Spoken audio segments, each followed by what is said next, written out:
अस्सलामुअलैकुम, आप देख रहे हैं समा। मैं हूं माहम जाहिद। हेडलाइंस आप जान चुके। बुलेटिन का बाकायदा आगाज करेंगे और सबसे पहले बात करेंगे शहर कायद के मौसम की, जहां आज भी मतला अब्र आलूद और हब्स हो रहा है। महकमा मौसमियात ने आज भी कराची में बारिश की पेशगोई की है। बरसात से पहले तेज हवाएं चलने का भी इम्कान है। बारिश का सिलसिला वक्फे से कल तक जारी रहेगा। इस हवाले से समा के नुमाइंदे सलमान अहमद ने चीफ मेट्रोलॉजिस्ट सरदार सरफराज से बात की है। उनकी जानिब चलते हैं। जी सलमान, बताइएगा क्या कहना है सरदार सरफराज का मौसम के हवाले से। देखिए, महकमा मौसमियात की पेशन गोई दुरुस्त साबित हुई थी और गुज़िश्ता रोज़ बेशतर इलाकों में शहर के जमकर बादल बरसे। आज भी शहर पर काली घटाएं तो छाई हुई हैं, लेकिन क्या ये आज बारिश भी बरसाएंगे या नहीं, महकमा मौसमियात से ज़्यादा बेहतर कौन बता सकता है। तो हमारे साथ मौजूद हैं चीफ मेट्रोलॉजिस्ट सरदार सरफराज साहब, उनसे हम मज़ीद जानते हैं। सरदार साहब, आज की क्या पेशन गोई है और कल की क्या है? क्या आज भी शहरियों के मूड खुशगवार होने वाले हैं? हाँ जी, बिल्कुल आज भी इम्कान है, इसलिए कि जिस वेदर सिस्टम या लो प्रेशर एरिया ने कल बारिश बरसाई थी वो अपनी जगह पर मौजूद है, कराची के जनूब मशरक़ में मौजूद है। जैसे कि कल था, कोई ख़ास उसमें मूवमेंट नहीं हुई है और उतनी ही शिद्दत के साथ मौजूद है, उसमें कुछ कमी भी नहीं आई है, उसकी शिद्दत वैसे ही बरकरार है। तो इसलिए उम्मीद की जा रही है कि आज भी आफ्टरनून में रेन और थंडर स्टॉर्म्स हो जाएगी। आज भी बारिश गरज चमक के साथ होगी। आने वाली रात को भी इम्कान है एक्सपेल हो जाए और कल भी हो जाए। इस सिस्टम को आगे निकलने में, वेस्टवर्ड निकलने में या यहीं थोड़ा सा आगे ड्रिफ्ट करके फिजल आउट होने में अभी 2 दिन लगेंगे, आज का दिन भी और कल का दिन भी। तो इसलिए हम कह रहे हैं कि आज भी इम्कान है और कल भी इम्कान है बारिश का। कितने मिलीमीटर बता सकते हैं कि बारिश को बरसात का इम्कान है? आज भी चूँकि सिस्टम की शिद्दत उतनी ही है और उसी शिद्दत से मौजूद है, लेकिन थोड़ा सा फ़र्क यह है कि कल हीटिंग बहुत ज़्यादा थी, तो इसलिए कल से थोड़ी सी शिद्दत हम कम कर सकते हैं। यानी फिर भी 30 से 40 मिलीमीटर के दरमियान तवक्को की जा सकती है कि हो जाए किसी एरिया में। जी कराची वालों, फिर आज भी आप तैयारी कर लें, क्योंकि सरदार सरफराज जो कि चीफ मेट्रोलॉजिस्ट है, उन्होंने खबर दे दी है कि आज भी बादल जम के बरसने वाले हैं। बरसात होती है, उसके बाद क्या निकासी आपका निज़ाम भी बेहतर नज़र आता है या नहीं, ये तो जब बरसात होगी उसी वक्त देखा जा सकता है। जी तो तैयार रहें, आज भी बादल जमकर बरसने वाले हैं, ये कह दिया है सरदार सरफराज साहब ने। बहुत शुक्रिया सलमान अहमद, आप हमें अपडेट करे थे। आगे बढ़ेंगे, आपको बताएंगे कराची की इंतजामिया की नाअहली KDA चौरंगी पर गुज़श्ता रोज़ की बारिश के बाद भी ताहाल पानी जमा है, जिसके बायस ट्रैफिक की रवानी मुतासिर हो रही है। मज़ीद जानेंगे मोहम्मद अली हफीज़ से। मोहम्मद अली हफीज़, हमेशा की तरह इंतजामिया की जानिब से कुछ नहीं किया गया? जी बिल्कुल, चौथा बरस है मौजूदा बल्दियाती सेटअप को। गुज़श्ता रोज कुछ जो है मिनट की बारिश हुई थी, जिसके बाद कराची के इलाके नौरदाबाद में KDA चौरंगी पर पानी जमा हुआ था। अब कई घंटे गुजर चुके हैं, लेकिन अभी भी KDA चौरंगी पर जो रास्ता नौरदाबाद फास्टा चौरंगी से KDA चौरंगी आता है, यहाँ पर पानी जमा है, जिसकी वजह से ट्रैफिक जो है उसकी जो ट्रैफिक की रवानी मुतासिर हो रही है। अगर हम बात करें, शहर के अंदर रैन एमरजेंसी जो है वो नाफिज की गई है बल्दियाती इदारों में, लेकिन कोई भी जो है इक़दाम नजर नहीं आ रहे। शहर कराची KMC के पास जो 38 बड़े नाले हैं बरसाती, वो चौक है, पानी की निकासी नहीं होती। अगर इस वक्त बात कर लें, मौसम जो है काली घटाएं आसमान पे आ चुकी हैं, लगता है यही कुछ देर बाद बारिश होगी। गुज़श्ता रोज भी शहर की अहम शाहराएं जो है तालांदर पेश कर रही थी, कराची वालों को परेशानी हो रही थी। मोटरसाइकिल सवार हो, कार सवार हो, तमाम लोग जो है सड़कों में मौजूद थे। कई घंटे जो है शहरी सड़कों में महसूर रहे, लेकिन इंतजामिया, बल्दियाती नुमाइंदगान कोई नजर नहीं आया। इस वक्त भी यही लग रहा है कि कुछ देर बाद बारिश शुरू होगी।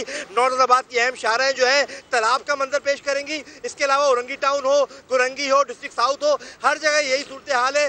बल्दियाती नुमाइंदगान हुकूमत सिंध दावे तो करते हैं, लेकिन बारिश के लिए जो इक़दाम होने चाहिए वो कहीं नजर नहीं आते।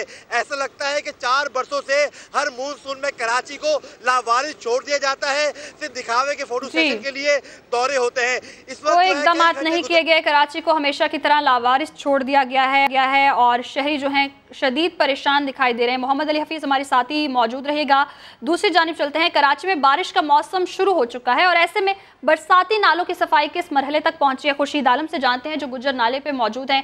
खुर्शीद आलम, बताइएगा यहाँ क्या सूरत हाल है और गुज्जर नाला कितना साफ हो चुका है, इंतजामिया कितनी एक्टिव है, क्योंकि अलर्ट तो जारी कर दिया गया था।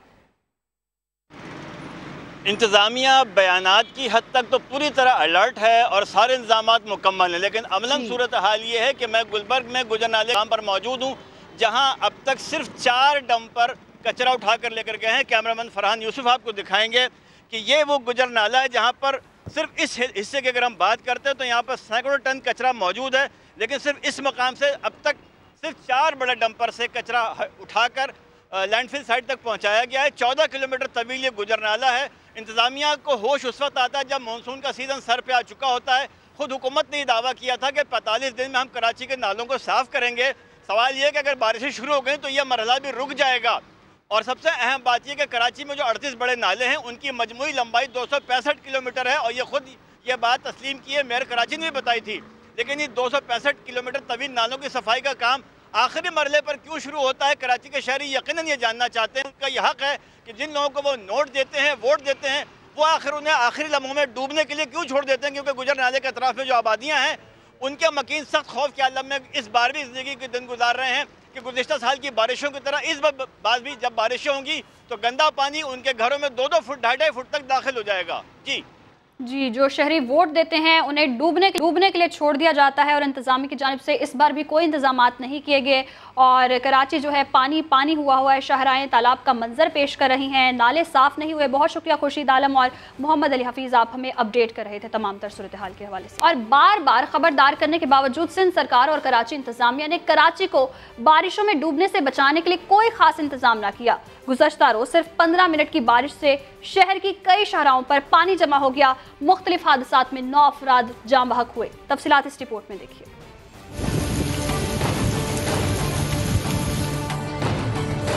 बार बार कहा, खबरदार करते रहे कि बारिश होने वाली है, खुदारा कुछ कर लें, मगर अब करते भी तो क्या। देखिए तमाशा, पीएनटी कॉलोनी में मोटरसाइकिल वाले पानी में छुपी अपनी सवारी को घसीटते रहे। केडीए का हाल देखिए, माजी की तरह इस बार भी ये चौरंगी डूब गई, क्योंकि सिंध सरकार और कराची इंतजामिया इस बार भी नॉर्थ नाजाबाद के नालों से कचरा ही साफ ना कर सकी। पुल के नीचे मेरी गाड़ी बंद हो गई है, बिल्कुल कोई इंतजामिया साथ नहीं देती किसी का भी। अब देखिए तवील शारा फैसल का हाल। नर्सरी के मुकाम पर गाड़ियां पानी में डूबी नजर आ रही हैं। गुलशन इकबाल का भी यही हाल देखा गया और ये है FC एरिया। जरा सी बारिश ने इस सड़क को तालाब बना दिया। शारा फैसल पर FTC बिल्डिंग पर लगे साइन बोर्ड का कवर गिर गया। शाहराहों पर पानी जमा हुआ तो आई चुंदरीगढ़ रोड, सदर, शारा फैसल, लियाकताबाद समेत दीगर शाहराहों पर ट्रैफिक जाम रहा। कई मुकामात पर एम्बुलेंस फंसी रहीं। उधर इब्राहिम हैदरी, मलीर, लियाकताबाद, औरंगी और किमाड़ी में मुख्तलिफ हादसात में 9 अफराद जाँ बहक हुए। रात गए तक बारिश के पानी की निकासी आप न होने से शारा फैसल समेत मुख्तलिफ सड़कों पर ट्रैफिक जाम रहा। कराची का ये हाल सिर्फ 15 मिनट की बारिश में हुआ, यानी कम बारिश हुई और ज्यादा पानी आ गया। बिलावल का फॉर्मूला उनकी अपनी सिंध सरकार की नाअहली से गलत साबित हुआ। आता है तो पानी आता है, जब ज्यादा बारिश आता है तो ज्यादा पानी आता है। और कराची में गुज़श्ता रोज बारिश के बाद के इलेक्ट्रिक के 15 से ज़ायद फीडर स्ट्रिप कर गए। मुख्तलिफ इलाकों से बिजली गायब रही। पाक कॉलोनी और कोरंगी में PMTs में धमाकों से रिहायशी सहम गए। उधर बारिश के दौरान लियाकताबाद में के इलेक्ट्रिक का पोल ही गिर गया। तफसीलात इस रिपोर्ट में देखिए।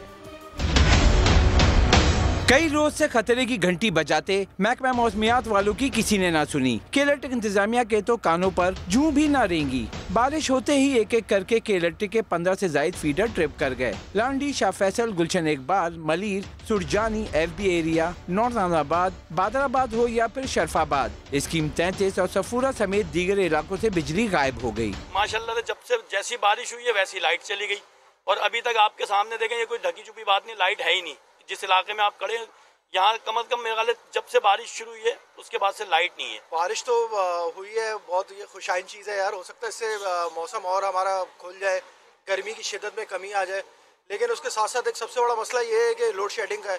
तूफानी बारिश के बाद पाक कॉलोनी और कोरंगी में के इलेक्ट्रिक के PMT में धमाकों से इलाके गूंज उठे। यही नहीं, के इलेक्ट्रिक के पोल भी बारिश को बर्दाश्त ना कर सके। लियाकताबाद में बिजली का पोल गिरा तो सड़क पर गाड़ियों की लंबी कतारें लग गईं। अशरफ खान, समा, कराची। कराची में लोड शेडिंग और ओवर बिलिंग के खिलाफ PTI का धरना। के इलेक्ट्रिक के मरकजी दफ्तर के करीब जारी धरने में कवाल भी पहुँच गए। कवालियों ने मुनफरिद अंदाज में के इलेक्ट्रिक के खिलाफ एहतजाज किया।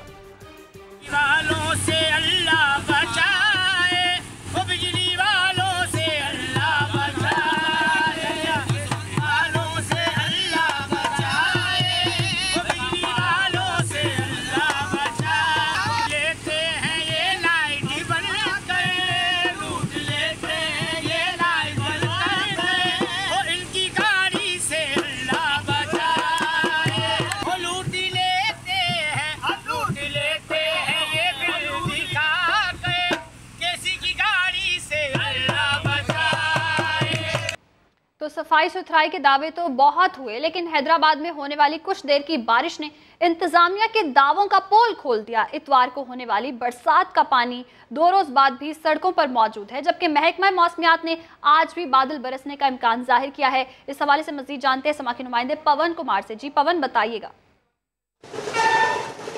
जी बिल्कुल, आज भी हैदराबाद में मौसम सुहाना और मौसम के साथ साथ जो है आसमान पर जो है बादलों का राज है। महकमा मौसमियात की पेशेंगोई के बाद हैदराबाद में जो है गुज़िश्ता रोज़ एक जो है बारिश हुई थी, जिसके बाद जो मुख्तलिफ ऐसे इलाके हैं जिनमें जो है सड़कों पर जो है पानी जमा हो गया, जिसकी बुनियादी वजह यही है कि जो हैदराबाद के जो मुख्तलिफ इलाकों में सड़कें उनकी ज़िला इंतज़ामिया और बल्दिया आला की जानिब से जो है सफाई सुथराई नहीं की गई थी। उसके बाद जो पानी है वो सड़कों पर है, मगर जो गटर का पानी है वो भी जो है उलट कर सड़कों पर आ गया है। तो काफ़ी जो शहरी है या जो मोटरसाइकिल रक्षा या जो गाड़ियों में जा रहे हैं उनको शदीद परेशानी का सामना करना पड़ रहा है। आज भी जो हैदराबाद में बादलों का राज है और बारिश का इम्कान है, तो मज़ीद अगर बारिश आएगी तो पानी जो है मज़ीद खड़ा हो जाएगा, जमा हो सकता है पानी। शहरियों का यही मुतालबा है कि जो जिन इलाकों में पानी जमा उनकी जो है निकासी का इंतज़ाम फौरी तौर किया जाए और जो बड़े बड़े नाले हैं उनकी सफाई सुथराई का काम भी जो है वो फ़ौरन किया जाए। जी बहुत शुक्रिया पवन, आप हमें अपडेट कर रहे थे। और आपको बताएंगे इंसदाद दहशतगर्दी की अदालत ने ताजिर के अगवा और कत्ल के केस में लियारी गैंगवार के सरगुना उज़ैर बलोच पर फर्द जुर्म आयद कर दी है। तो इंसदाद दहशतगर्दी की अदालत ने ताजिर के अगवा और कत्ल के केस में लियारी गैंगवार के सरगुना उज़ैर बलोच पर फर्द जुर्म आयद कर दी है। उज़ैर बलोच ने सहते जुर्म से इनकार कर दिया और उज़ैर बलोच को सख्त सिक्योरिटी में हथकड़ी लगाकर पेश किया गया। उज़ैर बलोच को चेहरा ढांप कर अदालत लाया गया। कमरा अदालत में फाजिल जज ने मुजरिम को फर्द जुर्म पढ़कर भी सुनाया। और आपको बराह रास्त चलेंगे, मुस्लिम लीग नून के रहनुमा इस्लामाबाद में मीडिया से गुफ्तगू कर रहे हैं। टैरिफ बढ़ता जा रहा है बिजली का। बिजली चाहे वो इंडस्ट्री के लिए हो, डोमेस्टिक कंज्यूमर के लिए हो, सब के लिए जो है कमर्शियल कंज्यूमर्स के लिए हो, सब के लिए बिजली महंगी होती जा रही है और साथ नापेद होती जा रही है। इस सूरत हाल में बिजली की किल्लत जो है वो हमारी इकनॉमिक जो है तो अबतर हालात हैं हमारी मईशत के, उसमें और ज़्यादा इजाफा होगा, सूरत हाल और गंभीर हो जाएगी। जितने वादे थे कंटेनर पे, पहले ज़रा थोड़ा दूर लगा सुप्रीम कोर्ट के बाद, फिर इस गेट के पास इनका कंटेनर लगा रहा। हमें भी आवाज़ आती थी कि मासूफ उस वक़्त क्या फरमा रहे थे और आज क्या फरमा रहे हैं। हो सकता है उनकी यादाश्त जो है कमज़ोर हो, लेकिन आवाम की यादाश्त जो है वो मजबूत है। अल्लाह के फजल से उनको याद है ये कंटेनर पे क्या कहते थे और बरसरे इक़्तिदार आके इन्होंने किन वादों की तकमील का वादा किया था। तो हम इंशाअल्लाह ताला बिजली की किल्लत के ऊपर, पेट्रोल की किल्लत पे, चीनी और गंदम की किल्लत पे, गंदम जो है 1 महीना पहले फसल कटी है, अप्रैल और मई में हमारी फसल कटी है पंजाब में खुसूसन, और आज आटा जो है वो पंजाब में महंगी तरीन सतह पे पहुंचा हुआ है।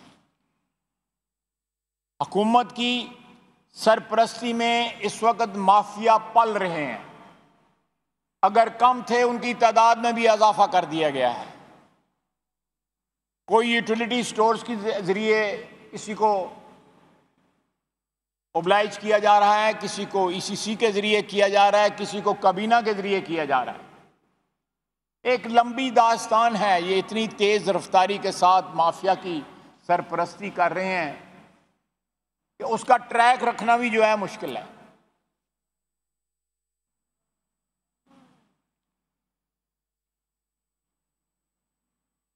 पाकिस्तान की तारीख में 70 साल तारीख में इतने बिजली के प्रोजेक्ट नहीं लगे थे जितने मियां नवाज शरीफ की हुकूमत ने, पाकिस्तान मुस्लिम लीग नून की हुकूमत ने 5 साल में लगाए। जितनी बिजली मौजूद थी अल्लाह के फजल से हमने उसको डबल किया, बावजूद इस बात के कि 1.5 साल हमारा ज़ाया कराया इस शख्स ने। धरने और जुलूस, और एहतजाज और गालियां, गंदी जबान, मेहरबानी फरमाएं, मेहरबानी फरमाएं आप प्लीज।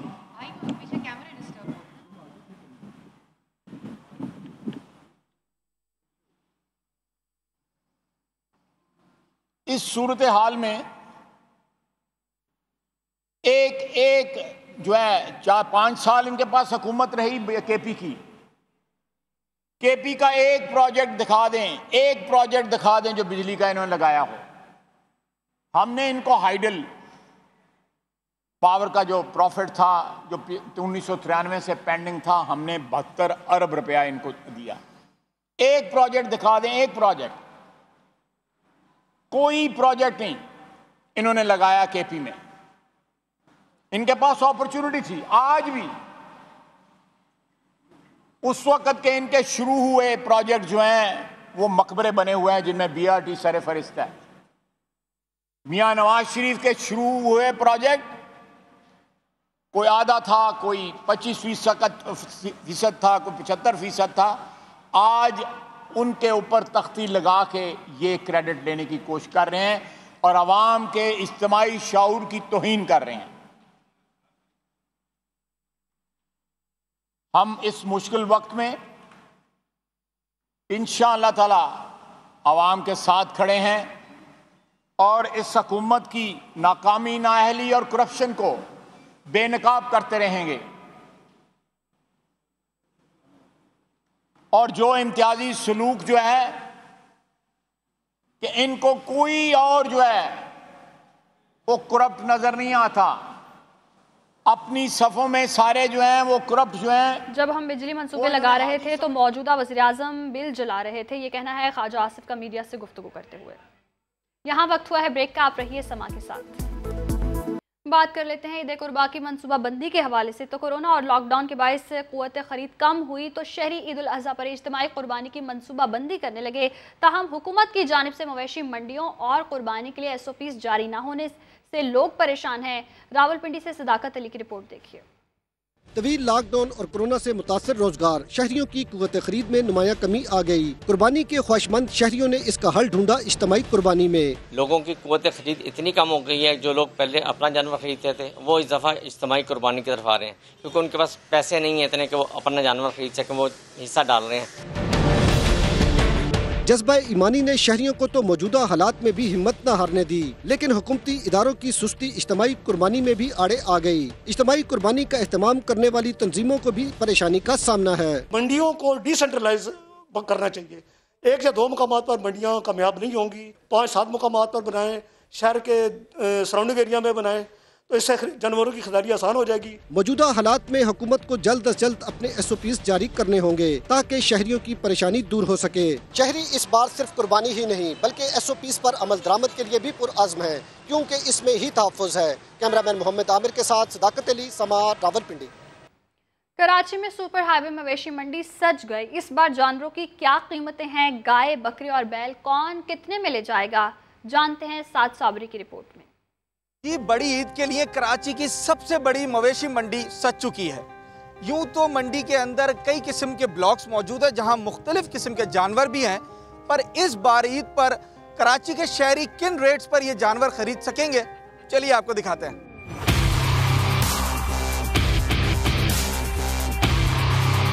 हमारे पास 1.5 लाख से लेके 3-3.5 लाख तक का जानवर है। नस्ल पे जो शौकीन आते हैं वो अपने हिसाब से हाथ रखते हैं, क्योंकि शौकीन का माल अलग होता है। इंशाल्लाह मिल जाएगा, जैसा चाहेगा वो, अगर वो चाहेगा 60 का मिल जाएगा, 50 का मिल जाएगा, हर तरह का मिल जाएगा जानवर। पास इस वक्त कम से कम 60 जानवर है और कम से कम कीमत जो है 20,000 है और से ज़्यादा 1,20,000, 1.5 लाख तक। अभी हमने आपको बताया कि जो दरमियाने दर्जे की गाय हैं मंडी के अंदर उनके क्या रेट्स हैं, जो मवेशी मंडी में बकरे मौजूद हैं उनकी क्या कीमतें हैं। और अब हम रुख करते हैं मवेशी मंडी के VVIP ब्लॉक का और देखते हैं इस बार महंगे से महंगा जानवर कितने का है। तो 20 जानवर हैं, उसमें जो कम से कम कीमत हो 4.5 लाख रुपए तक का और मैक्सिमम जो 50 लाख रुपए तक का जानवर है। 50 लाख वाला जो जानवर है वो अमेरिकन ब्रीड ब्राह्मण है, हैवी फूल हैं जो ओवर 1300 kg और 1400 kg के सपोज 1.5 टन के करीब हैं जिनका वेट। व्यापारी कहते हैं मवेशी मंडी में हर किस्म का जानवर मौजूद है। अब ये शहरियों की जेब और उनकी पसंद पर मुनहसर है कि इस बार वो कौन सा और किस कीमत का जानवर अपने घर ले जाते हैं। कैमरामैन सनाउल्लाह के साथ साबरी समा, कराची। और मुल्तान में वेस्ट मैनेजमेंट कंपनी ने ईद उल अज़हा के लिए तैयारी पकड़ ली है। शहर को गंदगी और जानवर की आलाइशों से बचाने के लिए 300 से ज़ायद ड्रम लगाए जा रहे हैं। राशिद हमीद की रिपोर्ट देखिए। मुल्तान वेस्ट मैनेजमेंट ने ईद उल अज़हा की तैयारी कर ली। जानवरों की आलाइशों से बचाने के लिए ड्रम लगाए जा रहे हैं। गंदगी, कचरा और जानवरों की आलाइशें ड्रमों में डालना होंगी। जो हमारे कलेक्शन पॉइंट हैं उन पे ये वेस्ट बिन लगी हुई होंगी, वो इन कलेक्शन पॉइंट्स के ऊपर इन वेस्ट बिन के अंदर वो उन आलाइशों को शॉपर में बंद करके डालें। हमारा अमला उनको उठाएगा और वहाँ से उठाकर प्रॉपरली उसको हम डिस्पोज ऑफ करेंगे। शहर के मुख्तलिफ मकामात पर लाखों रुपए मालियत के 300 से ज़ायद ड्रम लगा दिए गए हैं। गंदगी फैलाने वालों के खिलाफ सख्त कार्रवाई होगी। कोशिश करेंगे शहरी होते हुए कि हम कचरा डस्टबिन में ही फेंकें और जितनी भी आगे ईद के मौके पे जो लाशें वगैरह जमा होंगी वो हम कोशिश करेंगे कि इस ड्रम में ही फेंका जाए। शहर को साफ सुथरा बनाने के लिए वेस्ट मैनेजमेंट का इकदाम खुश आइंद है, जिसे शहरियों ने खूब सराहा है। कैमरामैन महबूब चौधरी के साथ राशिद हमीद, समा, मुल्तान। और फैसलाबाद की जिला इंतजामिया ने ईद कुर्बान के लिए मंडियां लगाने का फैसला कर लिया। ये मंडियां कहां कहां लगाई जाएंगी, क्या SOPs होंगे, उस्मान सिद्दीक हमारे साथ मौजूद हैं, उनसे जान लेते हैं। जी उस्मान। जी बिल्कुल, बड़ी ईद के लिए बड़ी मंडियां लगेंगी और वो भी एक नहीं बल्कि पूरी 11 मंडियां लगाई जाएंगी। फैसलाबाद की ज़िले इंतजामिया ने 6 तहसीलों के 11 मुकामात पर ईद कुर्बान के सेल पॉइंट्स बनाने का फैसला कर लिया है। तहसील सिटी और सदर में 5, चक जुमरा और समुंदरी में 1, जबकि तहसील जड़ावाला और तांदियावाला में 2-2 मंडियां लगाई जाएंगी। ज़िला की सबसे बड़ी जो मंडी है वो न्यामुआना के मुकाम पर लगेगी। इसके साथ ही ज़िले इंतजामिया हुकाम ये कह रहे हैं कि SOPs पे सख्ती से अमल करवाया जाएगा। तमाम मंडियों में टीमें तश्कील दी जाएंगी जो SOPs को चेक करेंगी। इसके साथ साथ जो व्यापारी और खरीदार होंगे उनका मास्क पहनना जरूरी होगा।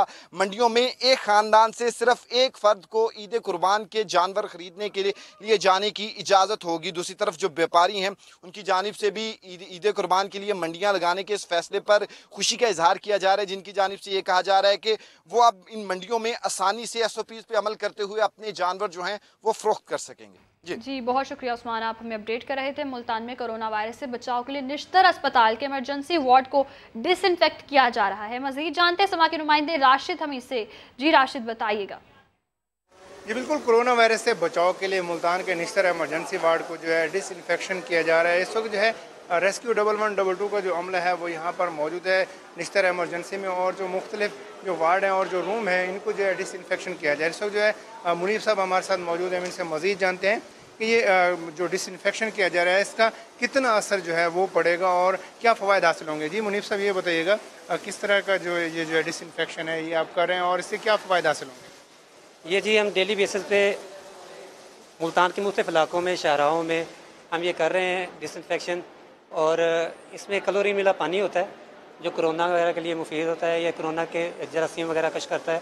और हमारी 6 गाड़ियाँ मुल्तान के मुख्तलिफ इलाकों में काम कर रही हैं, और डेली बेसिस पे जहाँ पे कोई घरों में अगर कोई केस मिल जाता है तो वहाँ पे भी हम जाते हैं, वहाँ पे भी कर रहे हैं। और निश्तर की इस वक्त मुख्तलिफ वार्ड में हम डिसइंफेक्ट कर रहे हैं और क्लोरीन मिला पानी। जी बिल्कुल, जैसा कि आपने सुना कि जो क्लोरीन मिला पानी है उससे जो है डिसइंफेक्शन किया जा रहा है। निश्तर इमरजेंसी के जो वार्ड हैं, जो रूम्स हैं, यहाँ पर जो है उसे धोया जा रहा है अच्छे तरीके से, और ताकि जो जरासीम है उनका खात्मा हो सके और कोरोना वायरस से भी जो शहरी हैं, जो मरीज़ हैं यहाँ पर आ रहे हैं वो उससे बच सकें। जी बहुत शुक्रिया राशिद हमीद, आप हमें अपडेट कर रहे थे। तो पीपल्स पार्टी और मुस्लिम लीग नून के दरमियान फिर फासले बढ़ने लगे हैं। नून लीग ने बिलावल भुट्टो की APC तजवीज़ का कोई जवाब नहीं दिया। पीपल्स पार्टी ने दीगर अपोजिशन जमातों से राबते तेज करने का फैसला किया है। इस हवाले से जानेंगे अब्बास सबीर से। जी अब्बास, बताइएगा क्या हिकमत अमली अपनाई जाएगी। देखिए, और मुस्लिम लीग नून के दरमियान एक बार फिर फासले बढ़ने लगे हैं। बिलावल भुट्टो की जो APC की तजवीज़ है उस पर पीपल्स पार्टी की क़यादत को मुस्लिम लीग नून के रिस्पॉन्स का इंतजार है। बिलावल भुट्टो मुस्लिम लीग नून की क़यादत के रवैये से रंजीदा है। APC के पीपल्स पार्टी की जानिब से जो राब्ते पर नून लीग ने पहले शहबाज शरीफ के कोरोना का जवाब इस्तेमाल किया, अब शहबाज शरीफ कोरोना से सेहतयाब हो चुके हैं लेकिन अभी तक बिलावल भुट्टो से कोई राब्ता नहीं किया। पीपल्स पार्टी की लीडरशिप के मुस्लिम लीग नून के सीनियर रहनुमाओं से भी राब्ते हुए हैं। ये पीपल्स पार्टी ने पैगाम शहबाज शरीफ बतौर अपोजिशन लीडर का किरदार अदा करें। मुस्लिम लीग नून ने कुछ अर्से कबल ये जवाब दिया था कि हम इंतजार करते हैं और हिकमत अमली बनाएंगे, लेकिन अभी तक कोई जवाब शहबाज शरीफ की तरफ से नहीं आया। मुस्लिम लीग नून ने बिलावल भुट्टो की एपीसी की तजवीज़ का भी अभी तक कोई जवाब नहीं दिया। अब बिलावल भुट्टो ने पार्टी की लीडरशिप से मुतबादिल हिकमत अमली की जाहिर कर दी है और पार्टी के साथ मशावरत शुरू कर दी है। मुतबादिल जो लाएमल होगा उसके साथ पीपल्स पार्टी हुकूमत मुखालिफ सरगर्मियों में इजाफा करेगी। पीपल्स पार्टी दीगर अपोजिशन जमातों से भी राब्ते करेगी और बिलावल भुट्टो ने ये हिदायत की है कि दीगर अपोजिशन जमातों से राब्ते तेज किए जाएं। बहुत शुक्रिया अब्बास शबीर, आप हमें अपडेट कर रहे थे। बरसों बाद बिलाखिर सिंध हुकूमत ने 3 बड़े केसेस की ज्वाइंट इन्वेस्टिगेशन रिपोर्ट्स पब्लिक कर दी।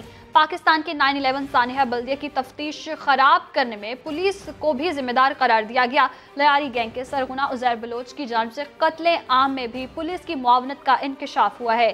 देखिए ये रिपोर्ट। 250 से ज्यादा जिंदगियों को आग में झोंक दिया गया। ये कोई हादसा नहीं बल्कि मुनज़्ज़म दहशतगर्दी थी जिसके ताने बाने भत्ताखोरों से मिलते हैं। जीआईटी रिपोर्ट के मुताबिक भत्ताखोरों को ताल्लुक एमकेएम रहनुमा हम्माद सिद्दीकी रहमान भोला से जोड़ा गया।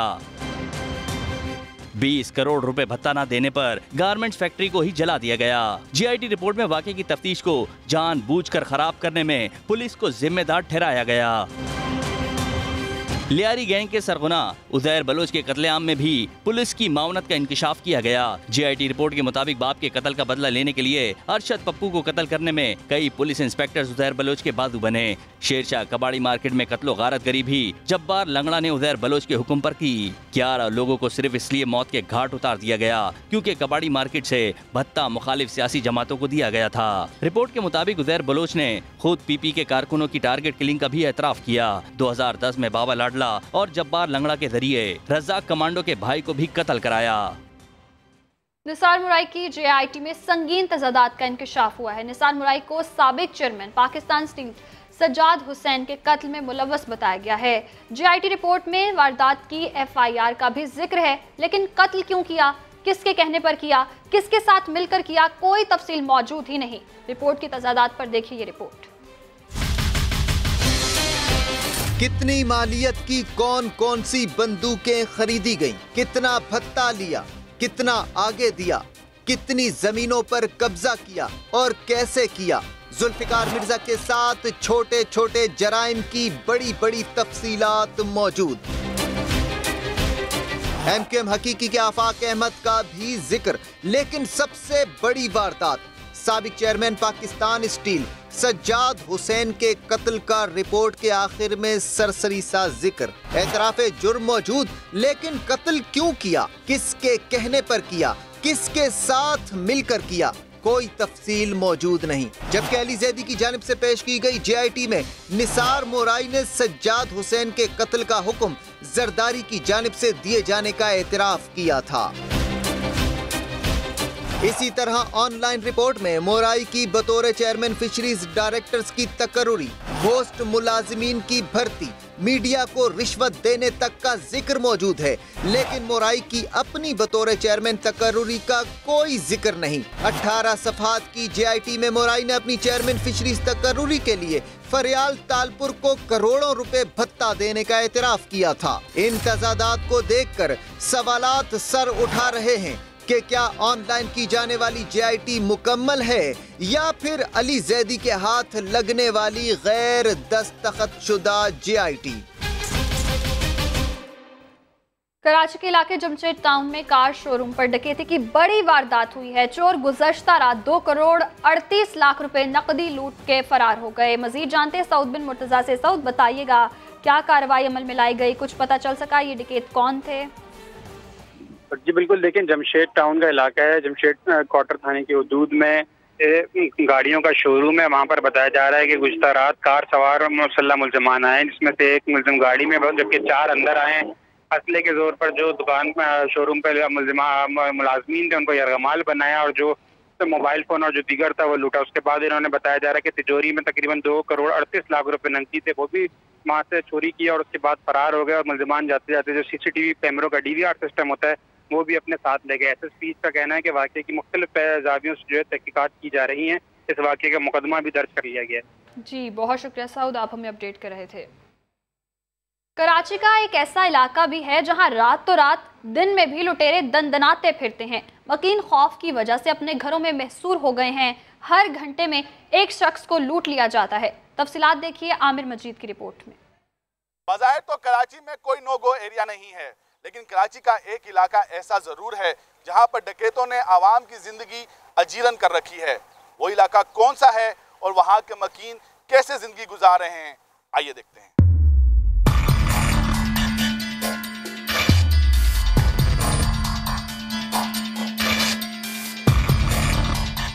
एशिया की सबसे बड़ी कच्ची आबादी औरंगी टाउन, जिसका इलाका सेक्टर 14.5 मुस्लिम नगर, जहां पर इस वक्त मैं मौजूद हूं।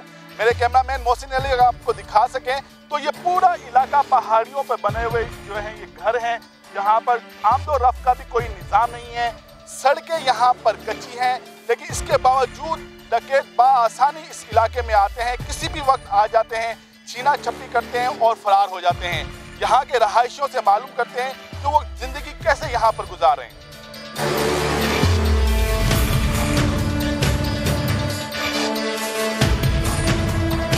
बस डर की गुजार है, और ये हमारे घर के सामने भी उस तरफ छीना झपटी होती है, ऊपर भी और इसके नीचे भी काफ़ी लोगों की, जिन लोगों की आने जाना वहाँ से होते हैं उनको भी छीन लेते हैं, सारे मोबाइल वगैरह जो कुछ भी होता है।